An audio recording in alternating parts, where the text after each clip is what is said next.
Hello दोस्तों, नमस्कार, राधे राधे। कैसे हैं आप सभी लोग प्यारे साथियों, और क्या हाल चाल है आप सभी साथियों के। आई होप कि आप सब लोग बढ़िया होंगे और आपकी तैयारी लाजवाब जबरदस्त चल रही होगी।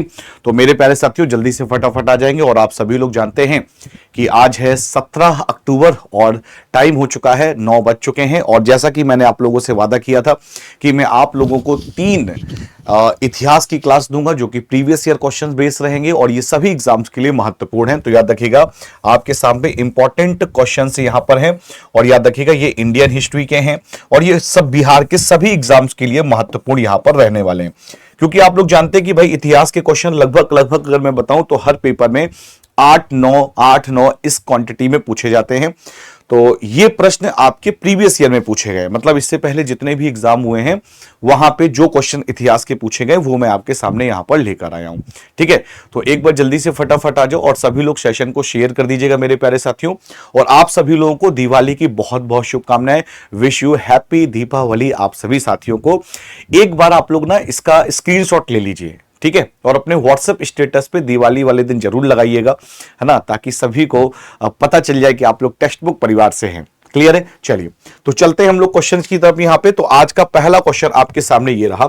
आज का पहला क्वेश्चन कह रहा है कि रिवोल्यूशनरी सोशलिस्ट पार्टी की स्थापना किस सन में हुई थी। याद रखिएगा, आज का पहला क्वेश्चन कह रहा है कि जो रिवोल्यूशनरी सोशलिस्ट पार्टी थी उसकी स्थापना कब हुई थी। 1940 में, 1936 में, 1925 में या फिर 1929 में। तो रिवोल्यूशनरी सोशलिस्ट पार्टी की स्थापना कब हुई थी, तो याद रखिएगा भाई आपकी 1940 में हुई थी। कब हुई थी भाई? 1940 में हुई थी। आप सभी लोग सेशन को लाइक भी कर दीजिएगा, सेशन को शेयर भी कर दीजिएगा अपने सभी दोस्तों के पास, ताकि सभी लोग इस सेशन का लुत्फ उठा पाएं। ठीक है, अगले क्वेश्चन पे आइए भाई। क्वेश्चन नंबर सेकंड, दूसरा क्वेश्चन क्या कह रहा है? निम्नलिखित में से कौन सा शासक पूर्वाधिकारी का संयोजन दिल्ली सल्तनत के संदर्भ में सही है? तो अलाउद्दीन खिलजी, जलालुद्दीन खिलजी, गयासुद्दीन तुगलक, मोहम्मद तुगलक, जलालुद्दीन खिलजी, अलाउद्दीन खिलजी, और यहां पर कह रहा है आपसे मोहम्मद तुगलक और फिरोज शाह तुगलक। तो आंसर आपको बताना है यहां पर क्या हो जाएगा। निम्नलिखित में से कौन सा शासक पूर्वाधिकारी का संयोजन दिल्ली सल्तनत के संदर्भ में बिल्कुल सही, यानी भी सही के बारे में यहां पे बात कर रहा है। तो हम लोग बात करेंगे मेरे प्यारे साथियों, तो यहां पे क्या सही है आपका? तो याद रखिएगा अलाउद्दीन खिलजी, जलालुद्दीन खिलजी। मतलब याद रखिएगा जो अलाउद्दीन खिलजी था, ये जलालुद्दीन खिलजी का क्या था मेरे भाई? तो पूर्वाधिकारी था। क्लियर है। तो इस प्रश्न को भी आप लोग बढ़िया तरीके से याद रखिएगा। क्लियर है मेरे भाई। चलिए, बहुत बढ़िया। क्वेश्चन नंबर 3 पर आइए भाई। तीसरा क्वेश्चन आप लोगों से कह रहा है कि चोल वंश के अभिलेखों में वर्णित वेट्टी कर लिया जाता था। कौन सा? जो आपके सामने वेट्टी कर है ये लिया जाता था, ये प्रश्न आपसे पूछा गया है। जो वेट्टी कर है ये लिया जाता था मेरे भाई, ये किस चीज के लिए लिया जाता था, ये प्रश्न पूछा गया है। एक कह रहा है जबरन श्रम के लिए, फसलों के लिए, भू राजस्व के लिए और नकदी के लिए। तो चोल वंश के अभिलेखों में वर्णित जो वेट्टी कर है ये लिया जाता था। तो याद रखिएगा मेरे प्यारे साथियों, ये आपका जबरन श्रम के लिया जाता था। किसके लिए? जबरन श्रम के लिए। जो आपका वर्णित वेट्टी कर है, याद रखिएगा वर्णित वेट्टी कर है, ये जबरन श्रम के लिए यहां पर लिया जाने वाला एक टैक्स था जो कि चोल वंश में लिया जाता था। ठीक है, अगले में आइए भाई। क्वेश्चन नंबर 4, चौथा क्वेश्चन आप लोगों से कह रहा है कि मुगल शासक औरंगजेब की मृत्यु किस वर्ष हुई थी? 1707 में, 1703 में, 1701 में और 1705 में। मुगल शासक औरंगजेब की मृत्यु किस वर्ष हुई थी? मुगल शासक औरंगजेब की मृत्यु किस वर्ष हुई थी? तो याद रखिएगा मुगल शासक औरंगजेब की मृत्यु 1707 में हुई थी। इसको आप लोग याद रखिएगा मेरे भाई। औरंगजेब के कुल 5 पुत्र थे। एक का नाम था मेरे भाई क्या? अकबर। याद रखिएगा, एक का नाम था अकबर। अकबर के बाद इसके पुत्र का नाम क्या था? सुल्तान। और सुल्तान के बाद इसके पुत्र का नाम क्या था? मुअज्जम। क्या था भाई? मुअज्जम। और एक पुत्र के इसका नाम था आजम, आजम। और एक पुत्र का नाम था मेरे भाई कामबख्श। क्या नाम था भाई? याद रखिएगा, कामबख्श। तो अगर मैं बात करूं यहां पे, तो औरंगजेब के बाद जो सुल्तान बना वो कौन बना, यानी जो बादशाह बना वो आपका मुअज्जम बना। इसी को कहते हैं बहादुर शाह प्रथम। इसी को कहा जाता है क्या? बहादुर शाह। इसी को मेरे प्यारे साथियों बहादुर शाह प्रथम कहा जाता है। इसी को क्या कहा जाता है भाई? इसी को बहादुर शाह प्रथम भी कहा जाता है। इसको आप लोग याद रखिएगा। ठीक है, चलिए क्वेश्चन नंबर 5 पर आइए भाई। पांचवा क्वेश्चन आपके सामने कह रहा है कि रवि कीर्ति निम्नलिखित में से किस राजवंश के कवि थे? पल्लव, चोल, चालुक्य और चेर। रवि कीर्ति निम्नलिखित में से किस राजवंश के दरबारी कवि थे? जो रवि कीर्ति थे, याद रखिएगा रवि कीर्ति ने एहोल शिलालेख लिखा था। आप लोग जानते हैं इन्होंने कौन सा शिलालेख लिखा था, एहोल शिलालेख इन्होंने लिखा था। और ये किस राजवंश के दरबारी कवि थे, तो मेरे भाई याद रखिएगा चालुक्य वंश के ये दरबारी कवि थे। किस वंश के दरबारी कवि थे मेरे भाई, तो याद रखिएगा ये आपके चालुक्य वंश के दरबारी कवि थे। ठीक है, चालुक्य वंश के दरबारी कवि थे, इसको याद रखिएगा। क्वेश्चन नंबर 6 पर आए भाई। छठा क्वेश्चन कह रहा है कि निम्नलिखित में से किस युग में चालात हुयुक सबसे प्रसिद्ध पुरा स्थलों में से एक था। अब देखो भाई, ये बिल्कुल नया क्वेश्चन आपके सामने आया है, बिल्कुल नया प्रश्न आपके सामने आया है। कह रहा है निम्नलिखित में से किस युग में चालात, याद रखिएगा चताल युग सबसे प्रसिद्ध पुरा स्थलों में से एक था। तो बात करेंगे नवपाषाण काल, नियोलिथिक एज, पुरा पाषाण कथार, पैरियोलिथिक एज, मेसोलिथिक एज या फिर आपका ताम्रपाषाण काल। तो याद रखिएगा यहां पे चताल की बात कह रहा है, चताल युग, याद रखिएगा चताल युग सबसे प्रसिद्ध पुरा स्थलों में से एक था। तो ये आपका नवपाषाण कालीन स्थल था। ठीक है, कौन सा स्थल था भाई, याद रखिएगा ये आपका नवपाषाण कालीन स्थल था। ठीक है, कौन सा था मेरे भाई, तो याद रखिएगा नवपाषाण कालीन स्थल यहां पर था। ठीक, क्वेश्चन नंबर 7 पर आइए भाई।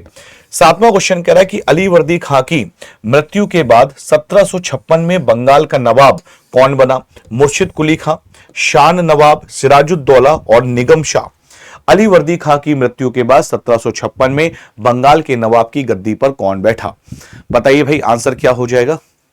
और मेरे प्यारे साथियों, आप सभी लोगों से विनम्र निवेदन है कि सेशन को शेयर कर दीजिएगा भाई, सेशन को सभी लोग शेयर कर दीजिएगा ताकि आप सभी लोग सेशन का लुत्फ उठा सकें। ठीक है, सेशन को सभी लोग सेशन को शेयर कर दीजिएगा अपने सभी दोस्तों के पास, अपने सभी दोस्तों के पास सेशन को शेयर कर दीजिएगा। मेरे प्यारे साथियों, आप लोगों से विनम्र निवेदन है, क्लियर है भाई, सेशन को सभी लोग सेशन को शेयर कर दीजिएगा। ठीक है, अगले क्वेश्चन पे आइए भाई।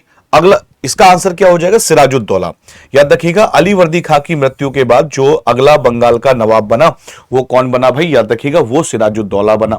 ठीक है, और सिराजुद्दौला के बारे में आप लोग जानते हैं कि प्लासी का युद्ध सिराजुद्दौला और किसने लड़ा था, रॉबर्ट क्लाइव के बीच में लड़ा गया था। ठीक है, बंगाल का पहला नवाब कौन था, मुर्शिद कुली खां था।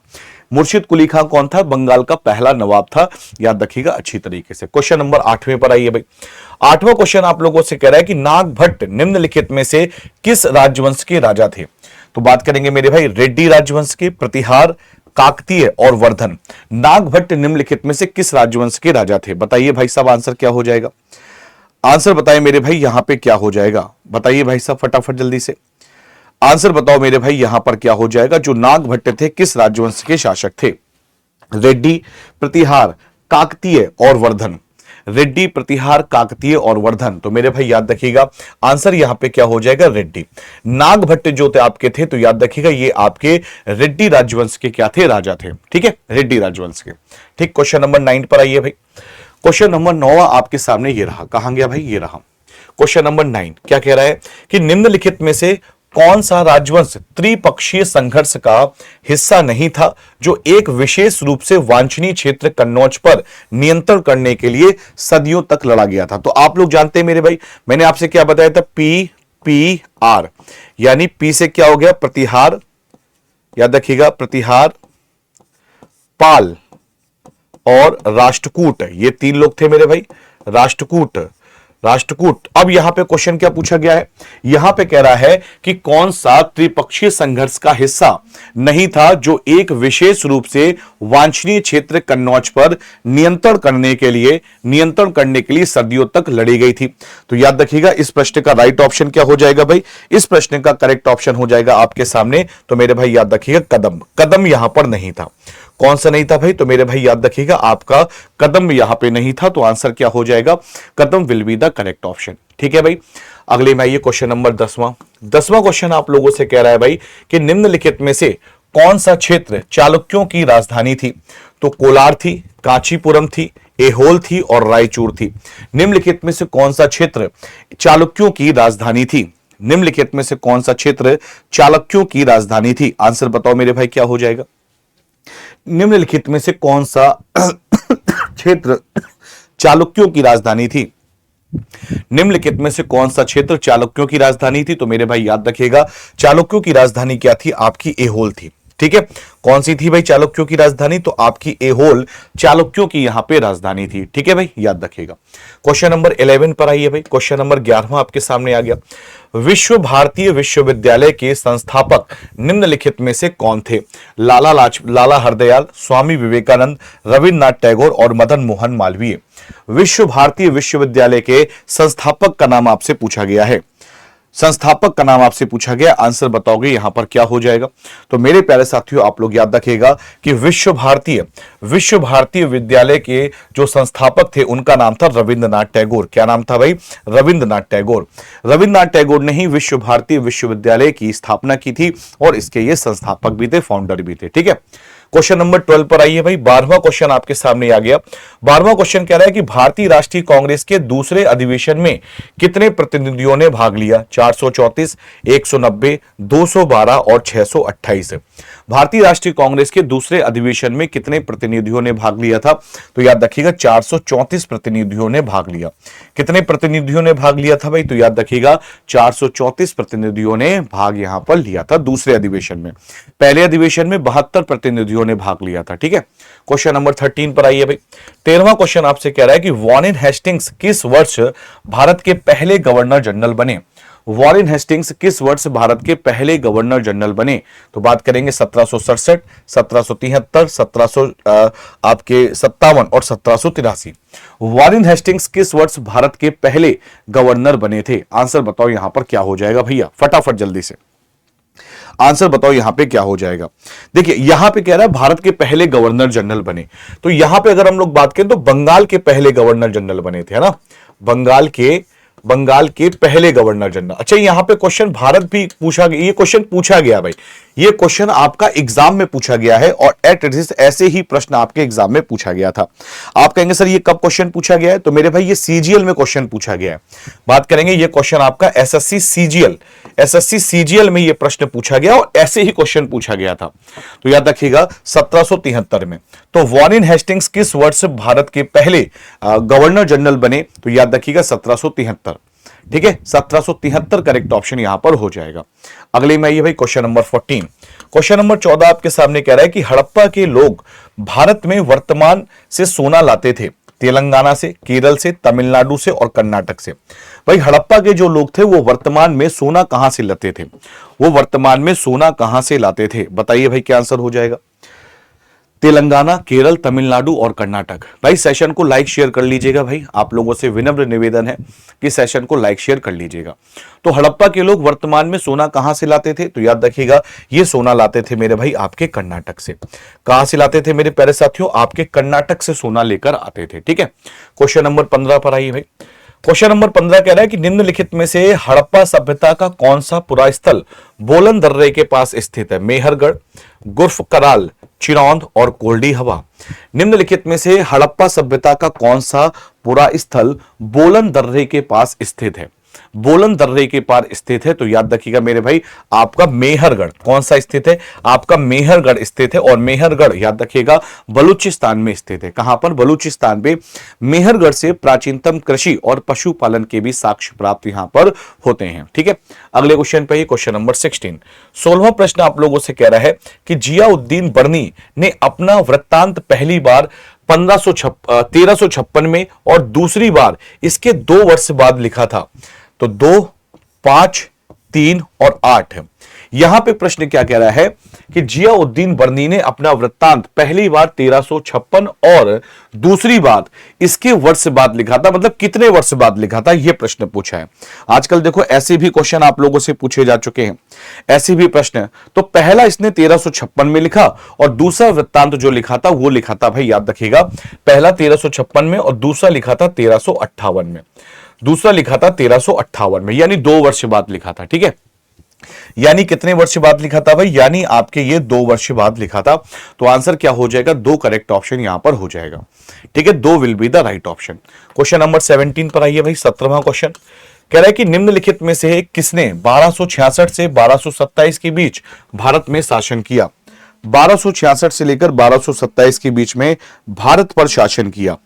किसने किया भाई? आराम शाह, शमशुद्दीन, इल्तुतमिश, गयासुद्दीन बलबन और कुतुबुद्दीन ऐबक। निम्नलिखित में से किसने 1266 से 1227 के बीच भारत में शासन किया था? तो याद रखिएगा, शासन करने वाला व्यक्ति कौन था? आराम शाह था, शमशुद्दीन इल्तुतमिश था, गयासुद्दीन बलबन था, या फिर आपका कुतुबुद्दीन ऐबक। तो मेरे भाई याद रखिएगा, आंसर क्या हो जाएगा? गयासुद्दीन बलबन था। ठीक है, बलबन ने ही 1266 से लेकर 1227 के बीच में शासन किया। और ये जो गयासुद्दीन बलबन था, ये गुलाम वंश का शासक था। याद रखिएगा, ये आपके गुलाम वंश का शासक था। ठीक है, ये आपके गुलाम वंश का कौन था मेरे भाई? याद रखिएगा, ये आपके गुलाम वंश का शासक था। ठीक है, क्वेश्चन नंबर 18 पर आइए भाई। 18वां क्वेश्चन यहां पे कह रहा है कि अगस्त 1907 में मैडम भीकाजी कामा विदेशी धरती पर भारतीय ध्वज फहराने वाली पहली व्यक्ति बनी। उन्होंने भारतीय ध्वज फहराया पोलैंड में, जर्मनी में, स्वीडन में और बेल्जियम में। उन्होंने भारतीय ध्वज कहां पर फहराया था? है ना, अगस्त 1907 में मैडम भीकाजी कामा विदेशी धरती पर भारतीय ध्वज फहराने वाली पहली व्यक्ति बनी। उन्होंने भारतीय ध्वज फहराया था। उन्होंने भारतीय ध्वज कहां पर फहराया भाई? तो याद रखिएगा, इन्होंने भारतीय ध्वज जो फहराया था वो यहां पे इन्होंने जर्मनी में फहराया था, स्टुअर्टगार्ट में फहराया था। जर्मनी के स्टुअर्टगार्ट में ही मैडम भीकाजी कामा ने, याद रखिएगा, भारतीय ध्वज को फहराया था। क्लियर है? इस चीज को भी आप लोग अच्छी तरीके से याद रखिएगा। क्लियर है भाई?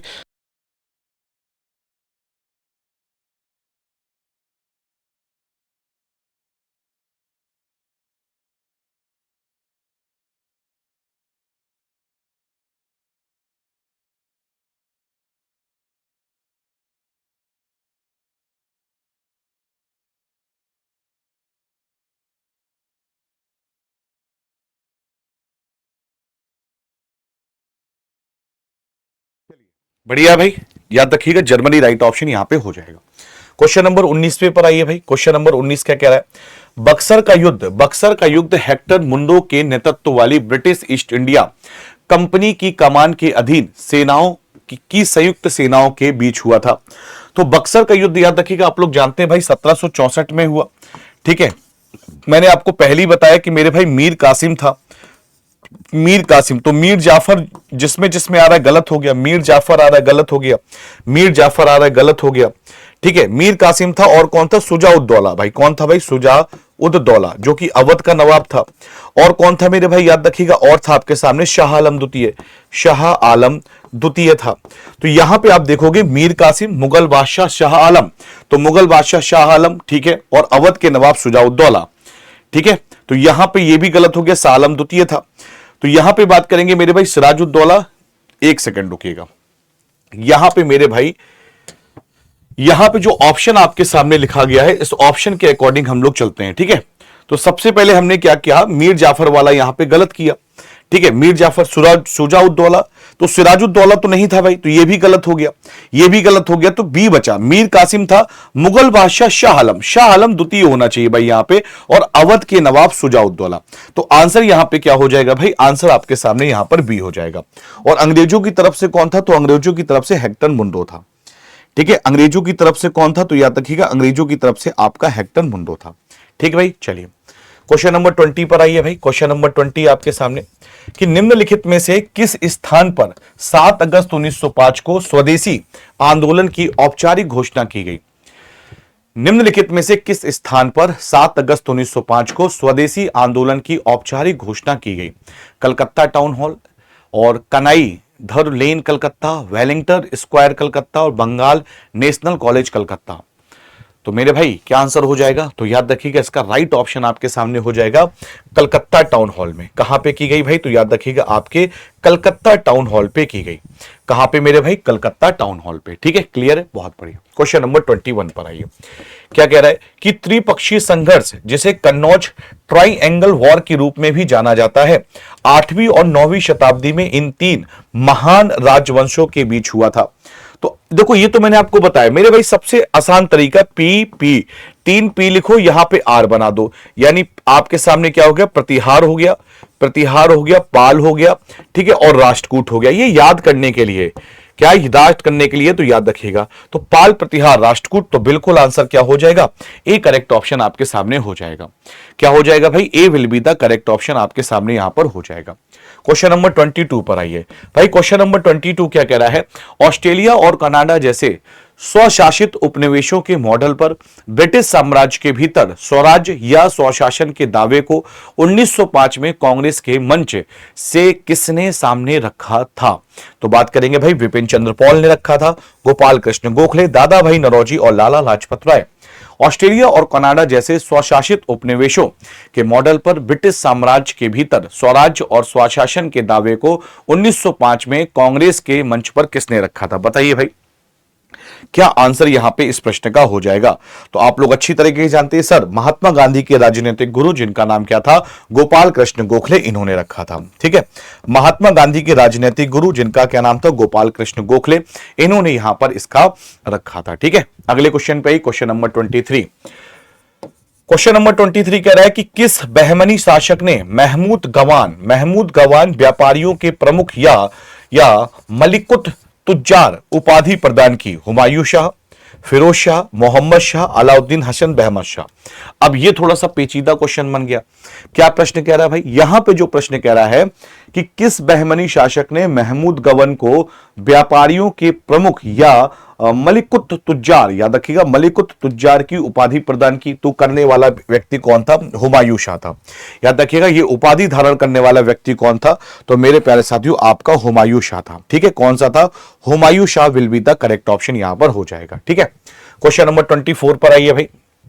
क्वेश्चन नंबर 24 इजी क्वेश्चन है ये तो। आर्य समाज की स्थापना स्वामी दयानंद सरस्वती द्वारा की गई थी 1863 में, 1875 में, 1885 में और 1873 में।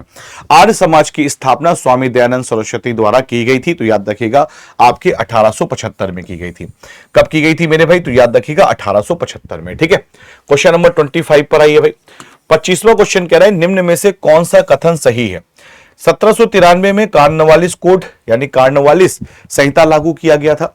1776 में बॉम्बे से ठाणे के लिए पहली रेल सेवा शुरू हुई। 1775 में प्लासी के युद्ध में सिराजुद्दौला को हराया गया था और 1774 में सर विलियम जोन्स ने एशियाटिक सोसाइटी की स्थापना की।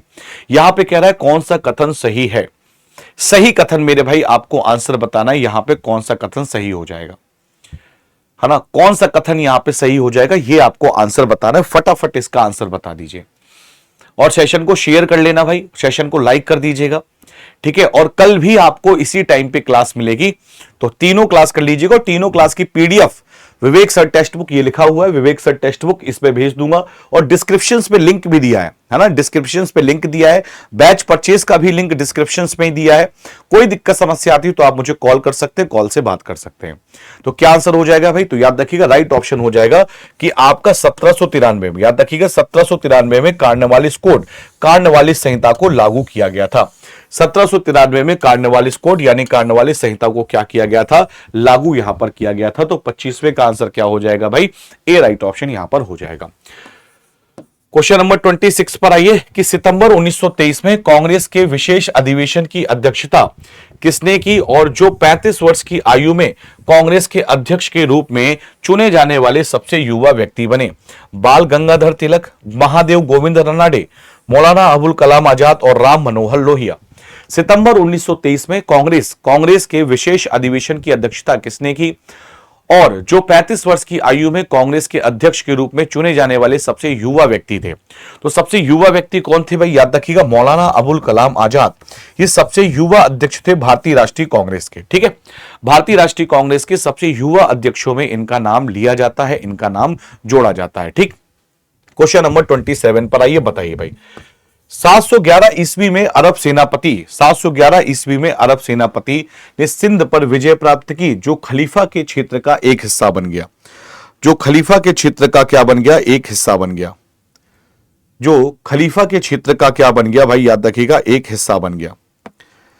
जो खलीफा के क्षेत्र का क्या बन गया? तो याद रखिएगा एक हिस्सा बन गया। तो अगर हम लोग बात करें यहां पे, तो मेरे भाई याद रखिएगा मोहम्मद गौरी, कुतुब उद्दीन ऐबक, मोहम्मद बिन कासिम और मोहम्मद बिन तुगलक। तो मेरे भाई क्या आंसर हो जाएगा इसका? तो आप लोग जानते हैं कि 1711 में मेरे भाई मोहम्मद बिन कासिम ने आक्रमण किया था और इसी व्यक्ति ने जजिया टैक्स लगाया था। यही व्यक्ति था, इसी व्यक्ति ने क्या किया था भाई? याद रखिएगा जजिया कर लगाया। इसी व्यक्ति ने क्या किया मेरे भाई? याद रखिएगा जजिया कर लगाया था। और मोहम्मद बिन कासिम ने सिंध के शासक दाहिर को पराजित किया था। सिंध का शासक था, याद रखिएगा, सिंध का शासक जिसका नाम था दाहिर, सिंध का शासक था जिसका नाम था दाहिर था, और दाहिर को क्या किया था, इसने पराजित किया था, किसने, मोहम्मद बिन कासिम ने।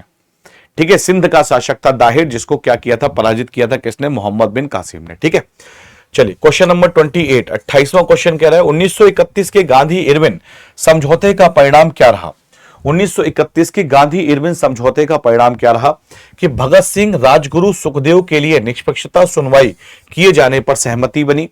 भारतीय राष्ट्रीय कांग्रेस ने सविनय अवज्ञा आंदोलन समाप्त करने पर सहमति व्यक्त की। भारतीय राष्ट्रीय कांग्रेस बंगाल के शांतिपूर्ण विभाजन से सहमत हुई। भारतीय प्रांतीय चुनावों की घोषणा की गई। भारतीय प्रांतीय चुनावों की घोषणा की गई। तो 1931 में जो गांधी इरविन समझौता हुआ था, इसका परिणाम था कि भारतीय राष्ट्रीय कांग्रेस ने सविनय अवज्ञा आंदोलन को समाप्त करने पर सहमति व्यक्त की थी। क्या की थी, याद रखिएगा, समाप्त करने पर सहमति व्यक्त की थी। तो आंसर यहां पे क्या हो जाएगा, आंसर आपके सामने हो जाएगा बी। क्या आंसर हो जाएगा मेरे भाई, B will be the correct option. यार सेशन को शेयर कर दो सारे लोग एक बार फटाफट जल्दी से, सेशन को सारे लोग एक बार जल्दी से फटाफट क्या कर देंगे, सेशन को शेयर कर देंगे। ठीक है भाई, सेशन को सभी लोग सेशन को शेयर कर देंगे। अगले क्वेश्चन पे आइए भाई, क्वेश्चन नंबर 29। क्या कह रहा है क्वेश्चन नंबर 29 कि मुगल प्रशासन के संदर्भ में अपवाद की सबसे उपयुक्त परिभाषा क्या है। कह रहा है सुशासन के लिए पुरस्कार है। ठीक है, जमीन पर मूल लगान से अधिक और अतिरिक्त लगाया जाने वाला टैक्स है यहां पर, दरबार का विदूषक यहां पर है, और सरकारी खजाने का मुंशी, सरकारी खजाने का मुंशी। तो याद रखिएगा भाई, आंसर यहां पे क्या हो जाएगा, इसका अपवाद का मतलब क्या होता है, इसका मतलब होता है कि जमीन पर मूल लगान से अधिक, जमीन पर मूल लगान से अधिक और अतिरिक्त लगाए जाने वाला कर यहां पर होता है। तो आंसर यहां पे क्या हो जाएगा भाई, B will be the correct option. B right option आपके सामने हो जाएगा। ठीक है भाई, बी करेक्ट ऑप्शन आपके सामने यहां पर हो जाएगा। क्वेश्चन नंबर 30 पर आइए भाई। 30वां क्वेश्चन कह रहा है कि निम्नलिखित में से किसने भारत छोड़ो आंदोलन के दौरान बॉम्बे के ग्वालियर टैंक मैदान में भारतीय राष्ट्रीय कांग्रेस का ध्वज फहराया था। अरुणा आशफ अली और कनकलता बरुआ, लक्ष्मी सहगल और भिकाजी रुस्तम कामा। निम्नलिखित में से किसने भारत छोड़ो आंदोलन के दौरान बॉम्बे के ग्वालियर टैंक में या बॉम्बे के ग्वालियर टैंक मैदान में भारतीय राष्ट्रीय कांग्रेस का ध्वज फहराया था। भारतीय राष्ट्रीय कांग्रेस का ध्वज फहराया था, वो किसने फहराया था भाई, तो याद रखिएगा वो फहराया था अरुणा आशफ अली। क्या आंसर हो जाएगा भाई, अरुणा आशफ अली करेक्ट ऑप्शन यहां पर हो जाएगा। ठीक है, क्या आंसर हो जाएगा भाई, Aruna Asaf Ali will be the correct option. Question number 31। 31वां क्वेश्चन कह रहा है किस भारतीय सामाजिक कार्यकर्ता और राजनीतिक ने ब्राह्मणवाद के विरुद्ध स्वाभिमान आंदोलन यानी सेल्फ रिस्पेक्ट मूवमेंट या द्रविड़ आंदोलन, द्रविडियन मूवमेंट का नेतृत्व किया। तो याद रखिएगा, इरोड वेंकटप्पा रामासामी, पी थियागराय चेट्टी, सी राजगोपालाचारी या फिर सी अनादुरै। ये सारे भाई एग्जाम में ही पूछे गए प्रश्न हैं, ये सारे आपके एग्जाम में ही पूछे गए प्रश्न हैं, इसीलिए आप लोग इन प्रश्नों को बहुत ही ध्यानपूर्वक तरीके से देखिए। तो आंसर क्या हो जाएगा, याद रखिएगा इरोड वेंकटप्पा रामासामी। ठीक है, इरोड वेंकटप्पा रामास्वामी राइट ऑप्शन हो जाएगा। डिस्क्रिप्शन में टेलीग्राम का लिंक भी लगा हुआ है, तो आप वहां से मेरा टेलीग्राम चैनल ज्वाइन कर लेंगे और आपको एकदम से पीडीएफ वहां दिख जाएगी। ठीक है, वहां पे आपको पीडीएफ दिख जाएगी, कोई दिक्कत नहीं होगी। ठीक, क्वेश्चन नंबर 32 पर आइए भाई। 32वां क्वेश्चन कि भारतीय राष्ट्रीय गीत वंदे मातरम पहली बार किस राजनीतिक अवसर पर गाया गया था। तो भारतीय राष्ट्रीय गीत जो वंदे मातरम है, ये कब गाया गया था, तो 1896 में गाया गया था। याद रखिएगा मेरे प्यारे साथियों, 1896 में गाया गया था। इस समय जो अध्यक्ष थे उनका नाम क्या था, रहीमतुल्लाह साहनी। उनका नाम क्या था, तो रहीमतुल्लाह साहनी उनका नाम था। तो आंसर यहां पे क्या हो जाएगा, ए करेक्ट ऑप्शन यहां पे हो जाएगा। क्या आंसर हो जाएगा भाई, तो मेरे भाई ए राइट ऑप्शन यहां पर हो जाएगा। और 1911 में जनगण मन गाया गया था। 1911 में क्या गाया गया था आपका, जनगण मन गाया गया था। और इस समय अध्यक्षता कौन कर रहे थे, तो पंडित बिशनधर नारायण। याद रखिएगा, अध्यक्षता कौन कर रहे थे, पंडित बिशनधर नारायण। पंडित बिशनधर नारायण क्या कर रहे थे, इस समय अध्यक्षता कर रहे थे। पंडित बिशनधर नारायण क्या कर रहे थे भाई, इस समय अध्यक्षता कर रहे थे। क्वेश्चन नंबर 33 कह रहे हैं दिल्ली चलो और तुम मुझे खून दो मैं तुम्हें आजादी के नारे किसने दिए थे। सुभाष चंद्र बोस, मोहनदास करमचंद गांधी, जवाहरलाल नेहरू या सरदार वल्लभ भाई पटेल। दिल्ली चलो तुम मुझे खून दो मैं तुम्हें आजादी दूंगा, ये नारा किसने दिए थे? तो आप लोग जानते हैं मेरे भाई, ये नारा दिया था आपका नेताजी सुभाष चंद्र बोस ने दिया था। किसने दिया था भाई? नेताजी सुभाष चंद्र बोस द्वारा ये नारा दिया गया था। किसके द्वारा? नेताजी सुभाष चंद्र बोस द्वारा ये नारा यहां पर दिया गया था। ठीक है, क्वेश्चन नंबर 34 पर आइए भाई, कि मध्यकालीन भारत के संदर्भ में निम्नलिखित युग में से कौन सा युग्म सही है? अल-बरूनी तुर्की, Francois Bernier Spain, Duarte Barbosa पुर्तगाल और मार्को पोलो मोरक्को। कह रहा है कि मध्यकालीन भारत के संदर्भ में निम्नलिखित युग में से कौन सा युग्म सही है?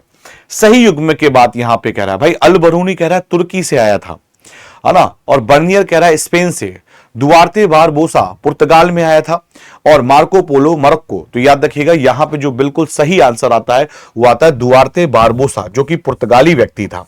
दुआर्ते बारबोसा कौन था मेरे भाई? याद रखिएगा जो कि आपका पुर्तगाली व्यक्ति था। ठीक है, याद रखिएगा दुआर्ते बारबोसा जो कि आपका पुर्तगाली व्यक्ति था। कृष्णदेवराय के शासनकाल में ये विजयनगर की इसने यात्रा की थी। क्वेश्चन नंबर 35 पर आइए भाई, 35वां क्वेश्चन कह रहा है, लाला लाजपत राय निम्नलिखित में से किस बैंक के संस्थापक थे? Punjab National Bank, Bank of Baroda, State Bank of India, Union Bank of India. Lala Lajpat Rai निम्नलिखित में से किस बैंक के संस्थापक थे? तो याद रखिएगा पंजाब नेशनल बैंक। याद रखिएगा पंजाब नेशनल बैंक। लाला लाजपत राय किस बैंक के संस्थापक थे? तो भाई याद रखिएगा पंजाब बैंक के संस्थापक थे। क्वेश्चन नंबर 36 पर आइए भाई, कह रहा है कि द्वितीय विश्व युद्ध के दौरान कूट भाषा को समझने वाले चित्र को बैंक ऑफ इंग्लैंड 50 पाउंड के नोट पर चित्रित करने का निर्णय लिया। एलन ट्यूरिंग ने, माइकल फेराडे ने, सर क्रिस्टोफर रेन ने, या फिर सर जॉन हाउलब्लोड ने। ये क्वेश्चन पूछे जाते हैं भाई, तो इन चीज को आप लोग याद रखिएगा। ये प्रश्न पूछे जाते हैं तो आप इसको याद रखिएगा। आंसर यहां पे क्या हो जाएगा? Alan Turing will be the correct option. क्या हो जाएगा? Alan Turing will be the right option आपके सामने यहां पर हो जाएगा। ठीक है प्यारे साथियों, चलिए तो आज की क्लास हम लोग यहीं पे समाप्त करते हैं इसको। ठीक है, और 36 मैंने क्वेश्चन यहां पे कराए हुए हैं। कुछ क्वेश्चन मैं आपको यहां पे मेरे भाई दे देता हूं जो आपको करने हैं, सॉल्व करने हैं। ठीक है, ये क्वेश्चन मैं आपको दे देता हूं, जो क्वेश्चन आपको सॉल्व करने पीडीएफ से रहेगा। बाकी 1 साल की वैलिडिटी के लिए आपको ये कोर्स मिल रहा है 899 रुपए का। भाई याद रखिएगा 1 साल की वैलिडिटी के लिए यूज कोड बाहुबली लगाना है। और अगर कोई दिक्कत समस्या आती है तो मेरे भाई आप मुझे इस नंबर पे कॉल कर सकते हैं 9456954476। ये मेरा नंबर है, इस नंबर पे कॉल कर सकते हैं। डिस्क्रिप्शन पे टेलीग्राम का लिंक दिया हुआ है, वहां से जाके उसको ज्वाइन कर लीजिएगा। ठीक है, तो आज के लिए इतना ही। मिलते हैं आप सभी लोग नेक्स्ट क्लास में, तब तक के लिए जय हिंद, जय Bharat, thank you so much, bye bye, take care, happy Diwali.